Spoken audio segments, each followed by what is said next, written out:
And the issue is that if you take a look at the investments and the preparation for war, it's happening in every sector of Chinese society. I've said before, this is like the fastest military buildup that we've seen historically that's comparable to Japan and Germany building up before World War II. It's like, hello, wake up. This is a conversation with Mike Studeman. Mike spent decades as an intelligence officer in the US Navy, eventually becoming the Director of Intelligence at the Indo-Pacific Command. And until very recently, he led the Office of Naval Intelligence, the oldest US intelligence agency. In this conversation, we talk about why the risk of war with China is much higher than most people realize, and why Mike thinks that we are on a path to it. And also about how is the Navy prepared for that? How is it adapting to the changing character of war? Or why is the US losing to China when it comes to information warfare? Mike also recently published a book called Might of the Chain, where he distills the lessons from his career into leadership advice applicable in civilian life. I read the book and I thought it was great, and if you want to check it out, you can find the link in the description. Finally, if you enjoyed this podcast, do consider supporting it on Patreon. You help me make this happen, and in return, you get full ad-free episodes, bonus content, and the ability to ask my guests your questions. And now, enjoy the conversation. So welcome to the podcast. Hey, thanks, Dominique. I look forward to your questions. I'd like to start with China straight away, because in your career, you held various positions in which you were responsible for intelligence in regards to the Indo-Pacific. And so you know more about China and the threat to Taiwan than almost anyone else, or definitely than most people.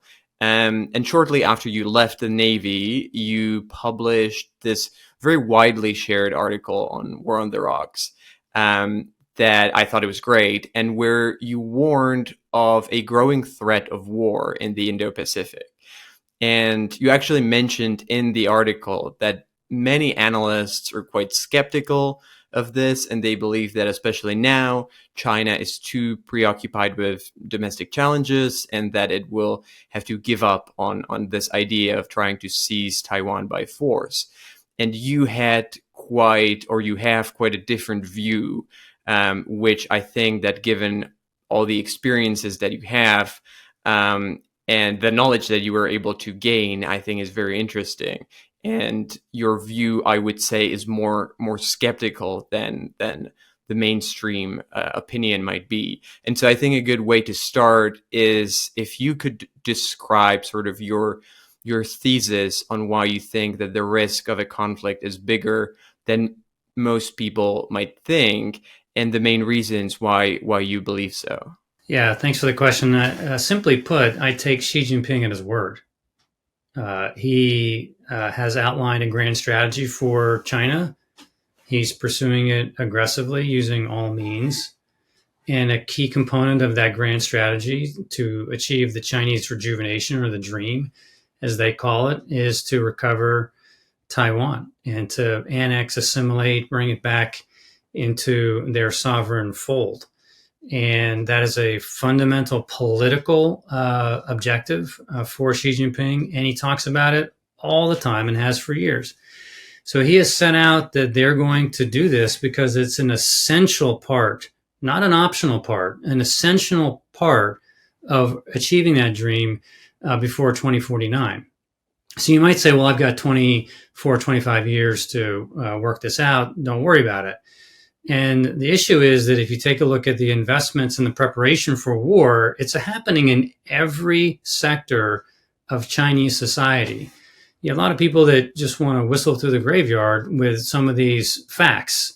The Chinese are insulating their economy to a degree that is truly massive. And it's not just because we're friendshoring and de-risking. It's just a smart economic choice right now.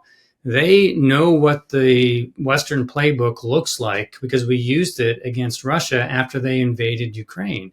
And they said, oh, how do I actually prepare to face that same playbook? You wouldn't have to worry about that or take steps, which are multiple years of steps, if you weren't thinking about doing something that would actually cross an international red line, which is trying to commit aggression against a neighboring government. And that's what Xi Jinping has been saying all along.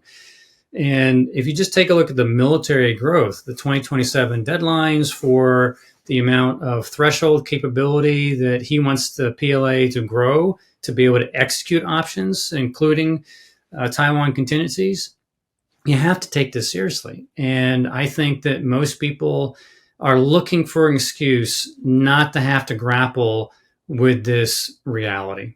I think maybe to play the devil's advocate here and to oppose your argument a little bit, there's this opinion that I've heard repeatedly, which basically says that Xi Jinping or China would invade if they felt that China does have a big enough advantage over the US and that it would be successful. But the thing is that China might never actually get there, and it will never be in a position where it would have this sufficient advantage. And so the risk is very low, since no one, and Xi especially, wouldn't start a war from a position of weakness or from a position where he's weaker than the United States. I wonder what would be your view on that? Yeah, first of all, look, so Xi Jinping is a pragmatic risk taker. He is more risk accepting than any other Chinese leader since Mao Zedong.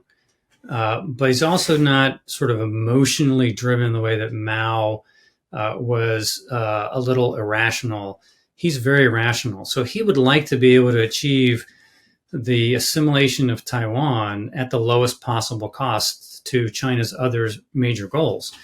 And so thus he's put a lot of stock into trying to shape the environment using a combination of information, economic, and military, so-called gray zone tactics to be able to influence politics on Taiwan, to be able to make the DPP, the Democratic Progressive Party, currently led by President Lai, make it look like it's charting a path towards danger and violence, and that Taiwan's real future should rest in people in politics in Taipei who are more inclined to warm relations with China and ultimately come back into the fold of the motherland. But those tactics are going to have limited impact. So he's not given up on those. That's what you see today, because number one, he doesn't feel like the PLA is fully ready. But number two, the conditions just aren't right yet. There are lots of things when you take a look at what a war decision looks like.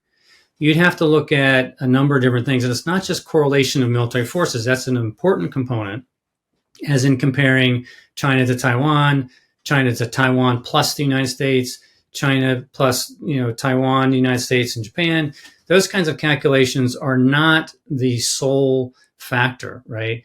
You have to take a look at what's happening internationally, how many countries are more leveraged by China, therefore unwilling to really hurt China if they go forward with Taiwan. It's the domestic conditions within the United States. Do you have a president that's not willing to go to war over Taiwan?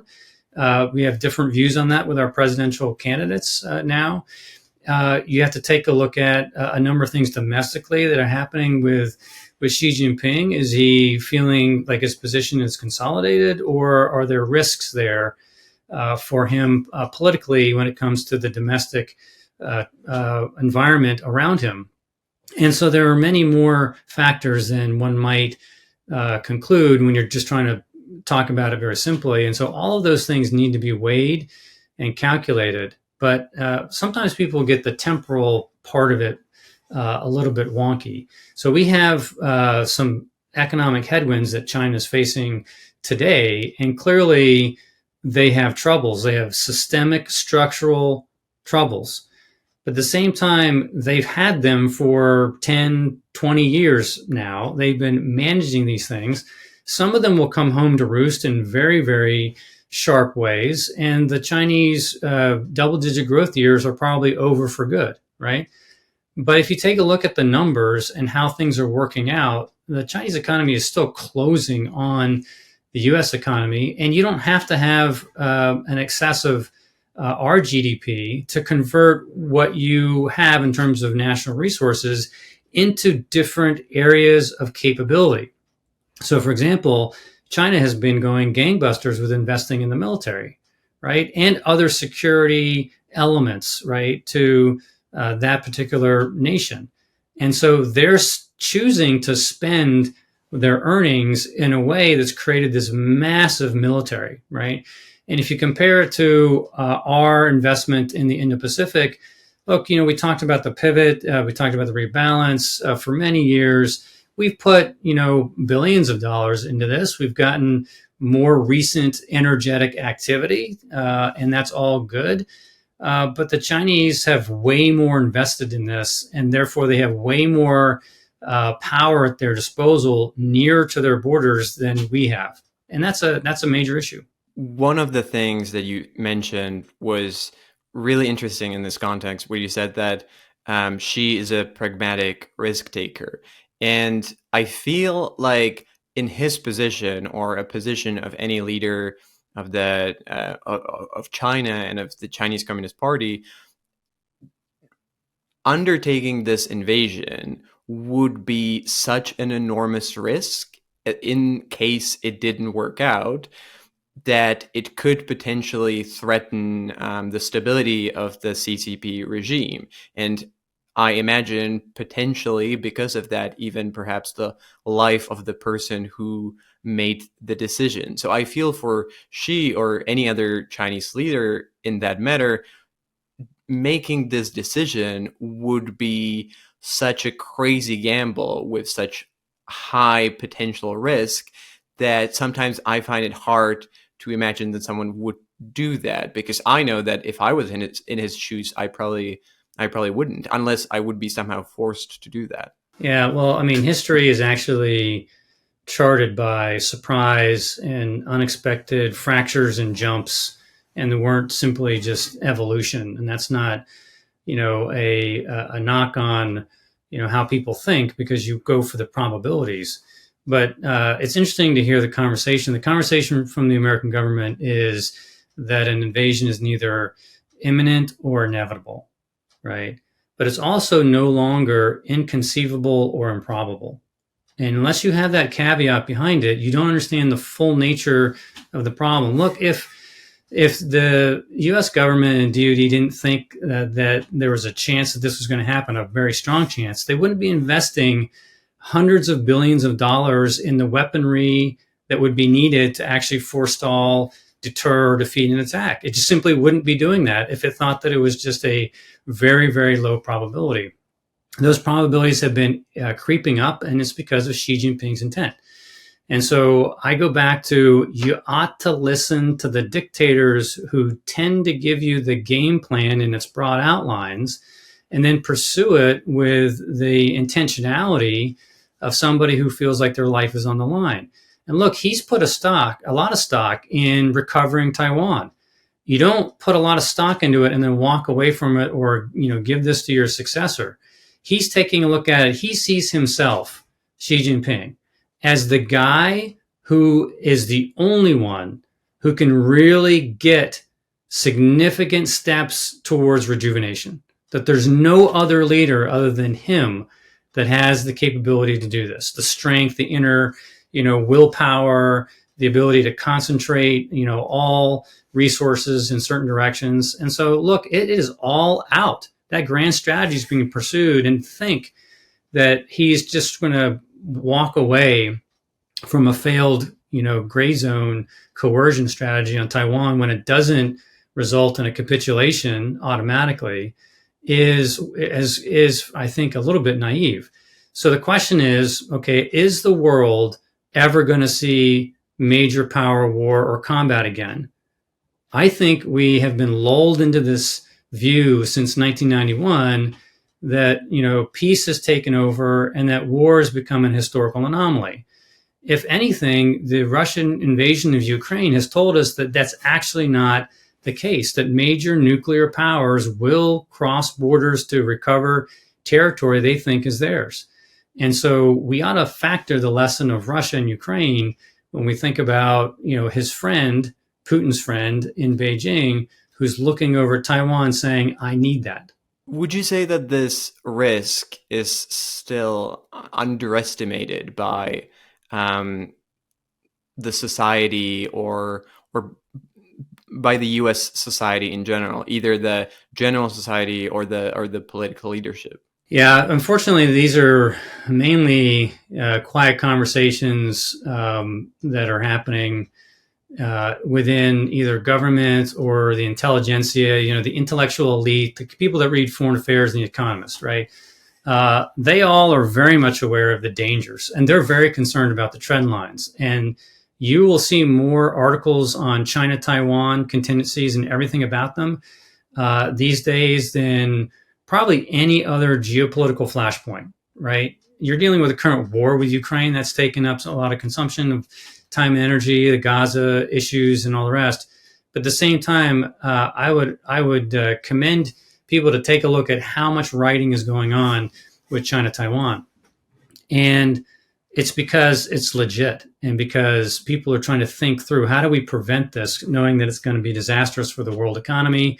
And you're going to get into a conflict which will redefine the 21st century, right? And so this is something that is not well known, not well enough appreciated by the American people. China does everything in its power to prepare its people ideologically, spiritually for a great sacrifice. Xi Jinping talks all the time about having to, personally commit to the motherland, to the nation, to be able to go through, high winds and stormy seas, that there's going to be, way more that's going to be asked of them in the future. None of that's occurring in America, right? We got the culture wars, we got red versus blue states, we have people ad hominem attacks on politicians. That's consuming all our energy. We need a great leader who understands the grand strategic dynamics that are happening, and to be able to stitch that together to say, you can't just pick a Russia as your number one problem or even a China as your number one problem. You have this condominium of China and Russia and Iran and North Korea with their client states that are working the global south, and they are reshaping things, and they see that there's an opportunity to go after their long-held ambitions, and they are pursuing them with greater acts of coercion and greater tendency to use aggression and physical violence than ever before. This is this geostrategic environment we're in. And meanwhile, we're talking about, something internal to the United States, which is far less important than how the world can be changed around us. So where are those leaders talking about those things? The intellectual elite is talking about it, but that's not something that I guess the government leadership feels like it can share with the American people. They can trust the American people to understand it. But if you don't, you're not going to elevate the American spirit or mobilize all of our resources to get after the problem.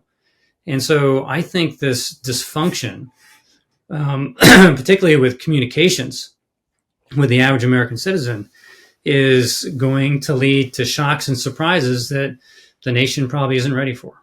I want to talk about the messaging a bit later on, but now I want to follow up on one of the things that you've mentioned, because there is this narrative in the U.S. foreign policy circles that in order to face the China challenge, the U.S. should withdraw from Europe as much as it could and really reorient everything it has to the Indo-Pacific, because it's not allegedly able to prepare for a two-theater conflict. And from what you said, I would maybe imagine you don't fully agree with that, but what is your view? Yeah, look, America can walk and chew gum at the same time. I mean, it's a false choice to say choose Europe over Asia or Asia over Europe. I mean, that's highly simplistic, thinking, which, might appeal to some isolationists out there that say, hey, we can only pick one thing, but it's just not reality. The reality is that, America has always had global commitments. We have a global military force. We have lots of allies and partners who believe in what the West stands for and is willing to support those things, expects the United States to be there and to continue to shape things. And so we have to stay engaged. And we can stay engaged in multiple theaters. Look, it's a management nightmare for us to prioritize where, certain major pieces on the chessboard need to go in order to influence outcomes. And it is true that executive bandwidth gets eaten up very quickly when you have a number of different urgent things that can maybe sometimes take away all the other energies you can spend on the more important things. But at the same time, we've done this before. We can do it again. You can handle multiple simultaneous when it comes to managing, the ways that different key theaters are, evolving. And I don't think we should shortchange ourselves in that way by, picking one or the other.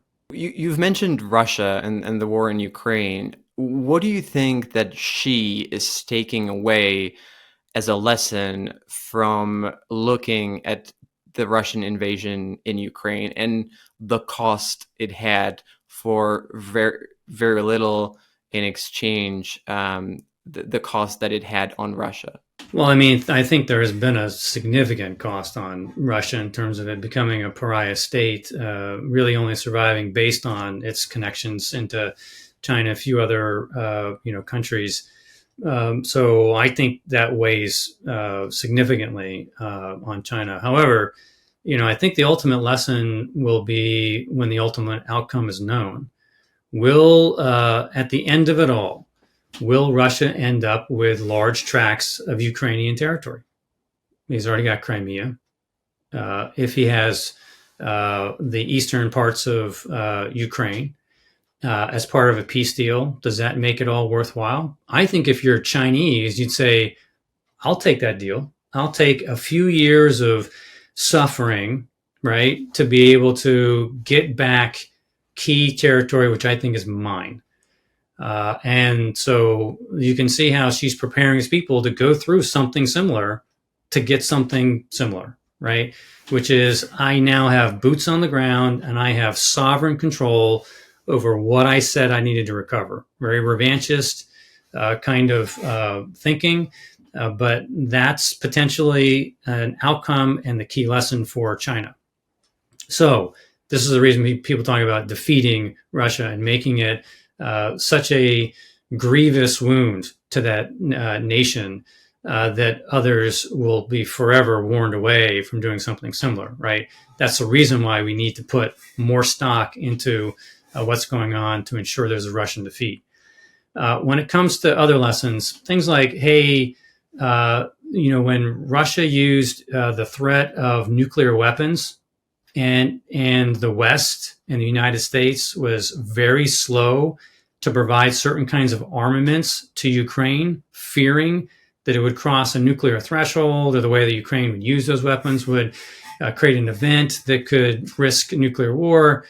The Chinese are looking at that going, got it, file it away, use nuclear threats early and often and throughout, because it slows the West and it makes them fear something that will create advantages for me and disadvantages for them. Check, done. That's going to be played to a great degree in any kind of Taiwan scenario.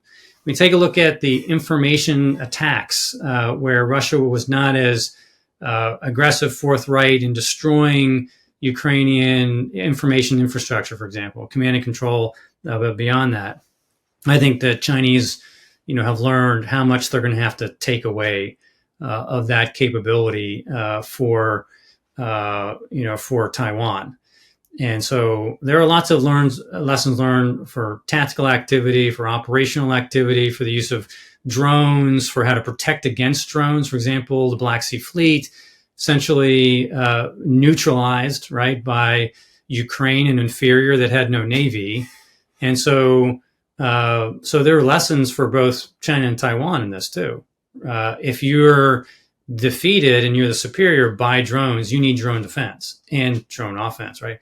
And if you're Taiwan, you take a look at it and go, aha, I can have a large number of small, very lethal things create havoc with a enemy that likes to invest in big platforms to do its warfighting. Just a quick break here. In the coming months, I will be starting a newsletter focused on what you need to know and what you might have missed in geopolitics. It's completely free and you can already sign up for it, and it would be quite helpful if you do that. You can find the link for the sign up in the description below. And now, back to the conversation. You've mentioned the enormous Chinese investments into building its military that are increasing every year, and that the United States is now also putting a lot of resources, especially in its force in the Indo-Pacific, to counter that. But if we sort of extend this development at the current pace for a few years into the future, perhaps into the late 2020s, when that we often mark as the time period where the conflict would be the most likely. What will the balance of force look like by then?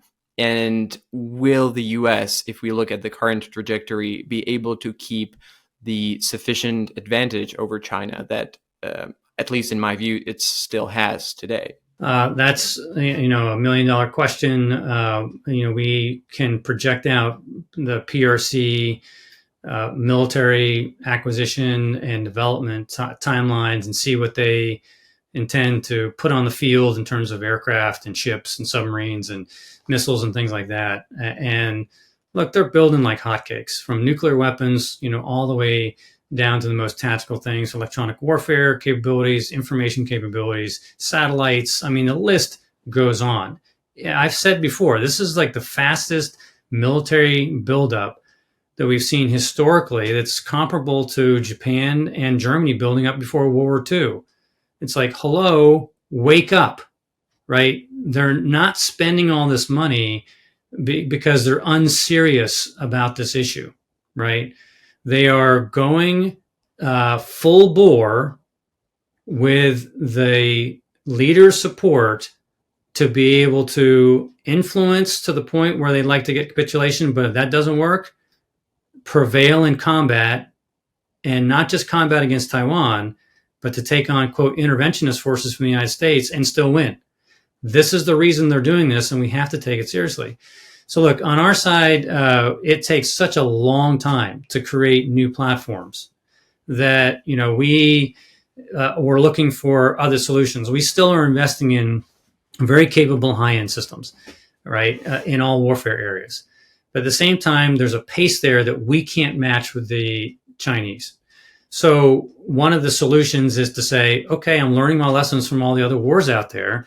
That's very effective to use drone systems, right? So how do I get higher numbers of things that are easier to produce, quicker to produce, that can still have lots of different effects? Those effects can be surveillance, they can be communications, they can be electronic warfare, they can be information attack, or they could be physical attack, right? All of those things you can do with drones that are coming from undersea, that are on the surface of the ocean, that are in the air, that are in the stratosphere, right?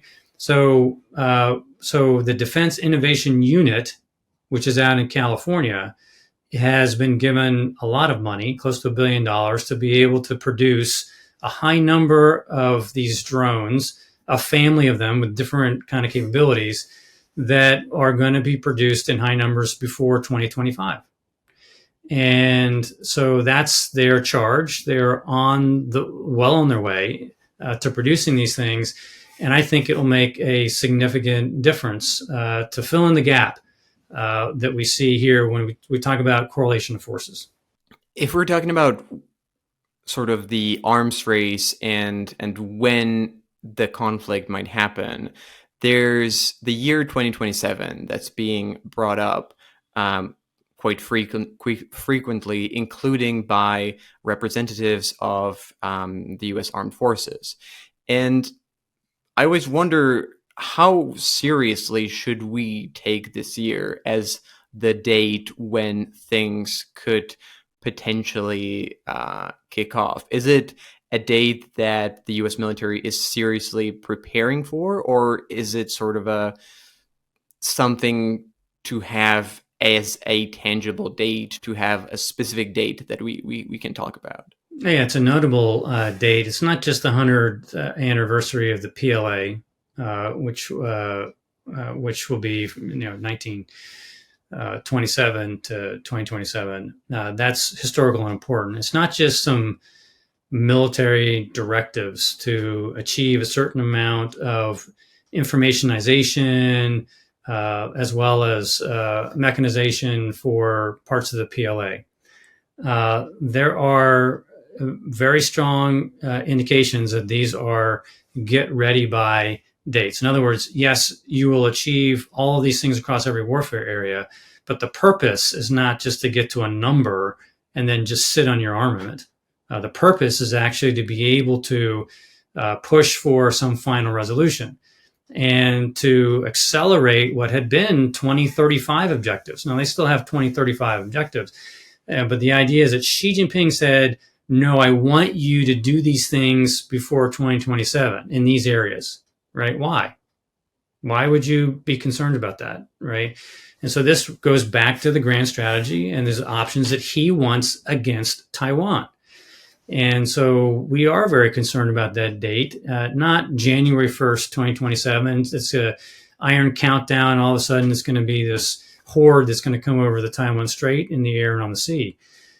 Look, there are only certain weather months that work for maritime invasion of Taiwan, typically late spring, maybe parts of early fall. And so the Chinese are going to have to be very circumspect about this, but this is not just a military problem with a timeline associated with it, right?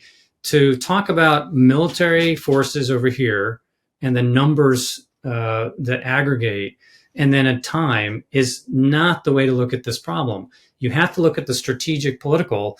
And so what is happening? Who is the president of Taiwan? Who is the president of the United States? Who is the president of the Philippines? And who's leading in Tokyo? All of those things matter.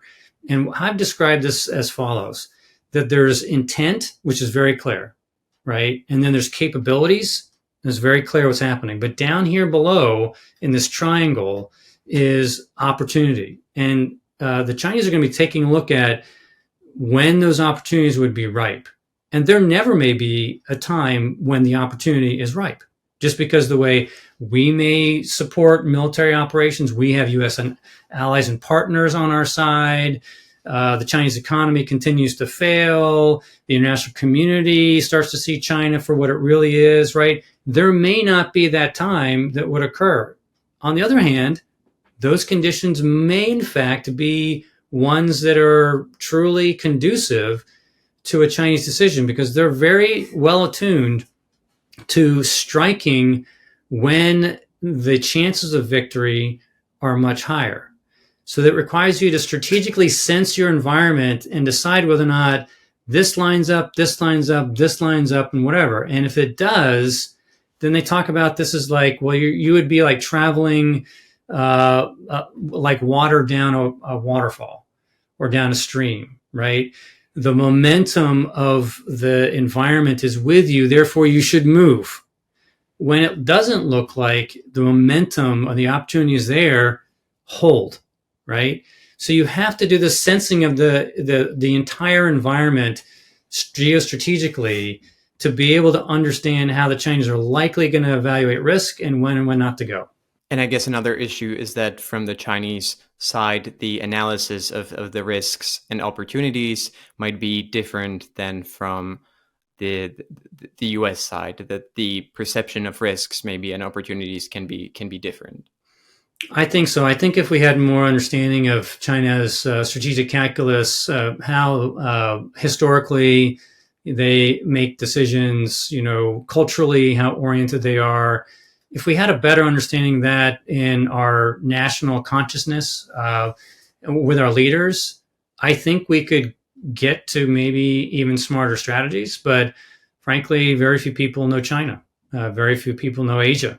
We have people that are Middle East experts, European experts. We have a growing number of people who, know the Pacific, but a very small number actually compared to, what we've had in the U.S. government. And so I greatly fear that we will not be able to understand China's calculus because we have too few people who really know how the Chinese tick there in these decision making circles when it matters. So, look, we are investing in a lot of people trying to get more Indo-Pacific experience, but it's just, 20 years of global war on terror, other issues here with the Middle East, manhunting against terrorists. That has really taken a huge bite out of the cadre that could really advise senior leaders about what's really going on in the Indo-Pacific.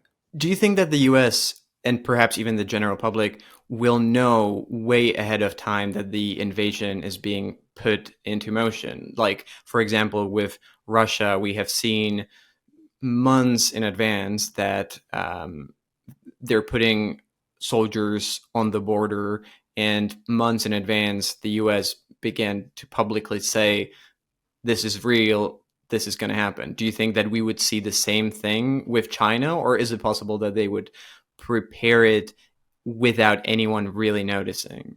Look, I think China can pull off small things near instantaneously. I mean, I think they could do a small island seizure, not connected to a grand invasion, but these things would be in the kit bag for China to do if they saw reasons to scare people, scare them away, deter, warn, etc. It's not the military value of taking over a small offshore island. It doesn't net you much. But taking military action and capturing one of those places would have a great strategic value in terms of messaging and warning Washington and Taipei and Tokyo and things like that. So that's something that we would have very little warning of in most cases. But something on the scale of an invasion, clearly the Chinese want to do an invasion as quickly as possible. That the directives that we understand have been given to the PLA are, you figure it out, but I want you to do this in, less than 10 days or whatever. That's really hard to do, given the number of forces that would be required, given the risks that you would have to take if you went and tried to do it with a lighter force. Heavier forces that have to move out of garrison, where they'd have to move a lot of stuff forward, where they'd have to conscript some commercial ships like roll-on, roll-off ships. You would see indicators that maybe weeks, if not months out. Now, when I was first starting looking at China-Taiwan problems, I could guarantee that we would have strategic warning at least 90 days out. I think that slowly over time, China has worked that off. And they do that by putting more PLA forces more forward more often, right? So if you condition Taiwan to see a lot of forces around them, median line in their air defense identification zone on the east side of Taiwan, et cetera, then you are starting to normalize close proximity operations. If you're a military strategist, you would do this when you have the benefit of time. In peacetime, this is what you would do to be able to lull your enemy into thinking it's just another normal day. And so this is the reason why it really helps the Chinese for their invasion planning to demonstrate more presence closer as part of a daily pattern. And so that's what we're worried about, is how much warning time would we really have in a major crisis, because time matters in terms of moving our forces forward, because there are long stretches of water between some of our military bases and where the fight would be. So I think one thing I have to ask you on this, and I know it's complicated and forecasting is always extremely difficult, but that's, since we're talking about it, and especially because one of the principles of intelligence analysis when it comes to forecasting, and you would know a lot more about this than me, is that it can be sort of tricky when people use words to describe probability, and so that because of that, it's better to use quantitative statements to convey odds of something happening. So in this case, what would be, and it's very theoretical and clearly it's your personal assessment, but if you could give me the odds in terms of percentage of a military conflict with China happening in this decade, what would your assessment be? Yeah, there's so many factors that nobody would have really an estimate that you would want to bank on, right? Because there's so many things that you just can't determine on those key factors. That said, one constant is Xi's iron will to take Taiwan and politically put it back under Beijing's thumb. Xi's going to be around for a while. There are no limits on his leadership, right? He is confident. He takes a look. People are like, well, clearly he's lost confidence because of his economy. He hasn't lost confidence. He is making hard structural changes that require near-term suffering for the Chinese economy to ultimately have stronger elements, structural elements to it going forward, right? He is consciously making hard choices in this way, but he feels like in the aggregate that the advantage goes to him in many different areas. So if that guy is confident and that guy is intentional and he's fulfilling every other element of his grand strategy and he's still going to be in power in the late 20s, then you need to think hard about this. I would say that it's 60-40. If Xi Jinping's in power and there are some of those factors that line up that are conducive, I think it's 60-40 that he will go. I think that if any other Chinese leader were in power, it would probably be like 30-70. There would be less likely until it was like totally, perfectly aligned, perfect opportunity, perfect everything. I just think other leaders would be far more wary about doing that, but not Xi Jinping. Xi Jinping clearly thinks this would be the triumph of his tenure if he was able to pull Taiwan back in. I gotta say, I didn't expect such a high probability. Well, that's why we're taking it seriously. If the U.S. government didn't take it seriously, DoD didn't take it seriously, you wouldn't be seeing lots of effort and compressed timeframes to be able to get more deterrent capability. We take it so seriously that we know we have to increase our deterrent material, right? Strategic to tactical, and what we have forward and how we work with our allies to be able to shape Xi Jinping's thinking on this. Maybe if you talk to me in a year or two, I'll take a look at it and go, you know what? We've been so successful. I think the issue is now 50-50, but we're not there. It's still 60-40 in my humble opinion as a longtime China watcher who's been looking at this problem since the late 90s. We're in a very dangerous time. That's why we've called this the decisive decade. That's in our documents, that the 2020s is the decisive decade with regard to China. And the most dangerous part is going to be the late 20s and going into the early 30s if nothing happens in the late 20s. So I think following up on this, we often talk about how when facing dictatorships like China or Russia, we're in democracies where we have this almost inherent disadvantage because we often lack the will or the resolve or the courage to do these hard things that you need to do to prepare for these challenges. And I want to talk about your book here that you wrote after you retired. It's called Might of the Chain, where you talk about the leadership lessons that you've learned during your career in the Navy and in the intelligence and how they're applicable in civilian life. And there's too many of them to talk about all of them in this podcast. But if we apply those lessons to what we're talking about right now, which of these lessons would you say that we're missing the most and that we would need the most in the Western world in general to be more successful in this increasing competition with regimes that in some ways do have advantage over democracies? Yeah, thanks for that. I wrote Might of the Chain. Its subtitle is Forging Leaders of Iron Integrity. Might of the Chain comes from the fifth law of the Navy, which says essentially, on the strength of one link in the cable dependeth the might of the chain.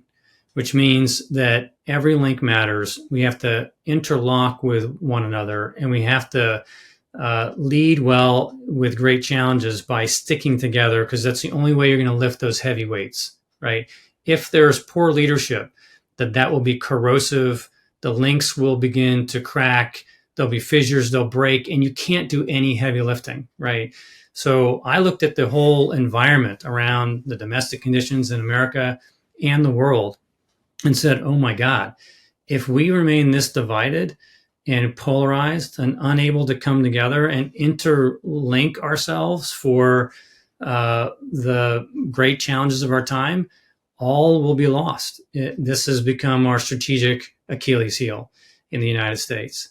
So anyway, I do describe how to rejuvenate our leadership capabilities and competencies.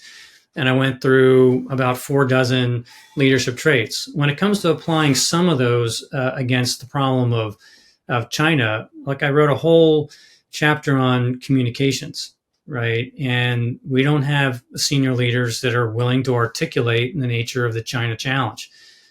We assiduously avoid it in the current administration. In the previous administration, we were overheated on China.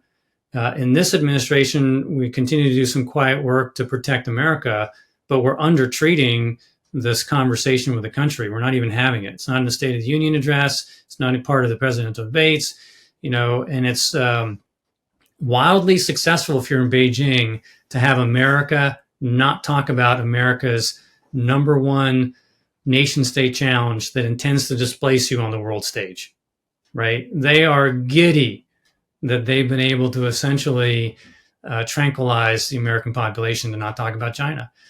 The more we talk about it, the more we articulate the dangers, the more informed our society, the more we can do things about it. And so communication, that whole idea of how you do it right, to be transparent, to be constantly talking about the most important issues, that's key. That must be applied on the civilian side. We do it every day in the military. It's just funny that it's not funny, but it's troubling that it's not being executed here from our senior leaders about China. Secondly, boldness. I wrote a chapter about the idea of being bold. I wrote one on risk-taking, where I said essentially that risk-taking is a muscle that you can exercise to make stronger. You can also overuse it, and you can get injured if you use excessive risk. But we need to be able to actually decisively move forward to deal with the tough issues of our time. And we need to do this with Congress that can actually make decisions in a timely manner in time to make a difference. They've made a lot of good legislation. They passed a lot of bills that relate to China, right? So I think they're on path. But at the same time, you can't have continuing resolutions that go half the year and expect that we're going to be able to mobilize the resources and get stuff done. Look, part of the government's responsibility is having the discipline that I also write about. I write about self-discipline. Self-discipline means that you're able to ensure that you take whatever steps necessary to get things done and to stay single-mindedly on your mission and to get it done in a way that has positive effects and good outcomes. And the dysfunction in government prevents you from having the discipline to be able to get the outcomes. And then finally, I would say the last chapter was about farsightedness. And farsightedness means that you can't always predict the future, but you should be using your own agency to shape the future the way that you think it should be shaped. So you can wait for forces to overcome you and sweep you away, or you can decide that I'm going to step forward, I'm going to go for that destination, maybe I have to tack to get there, but you're purposely moving forward in a way where you're going to actually arrive at the destination that you want to arrive at and not simply be, torn apart by storms and bad weather.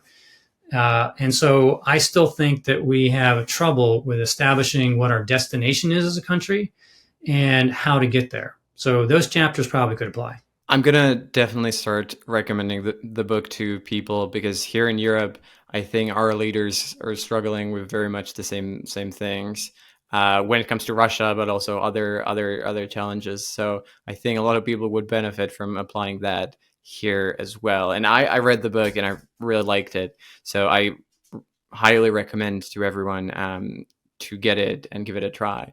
But I want to follow up on one of the things that you've mentioned, and that's the importance of communication and messaging, because that was in a way one of your responsibilities in the Navy as well, because you were also working on information warfare. And I've read a great article of yours in Financial Times when you spoke about the importance of this, and how the United States and the wider West is really falling behind when it comes to the war that's being waged in the information space compared with China and Russia. And I was wondering if you could maybe talk a bit about your view on that, and basically what is the situation and why are we falling behind in this. Thank you for listening to this conversation. If you'd like to hear the rest of it, you can find it on my Patreon. Click the link in the description or go to patreon.com/decodinggeopolitics. And if you decide to become a supporter, you get bonus content, Patreon-only episodes, and you will be able to ask questions to my future guests.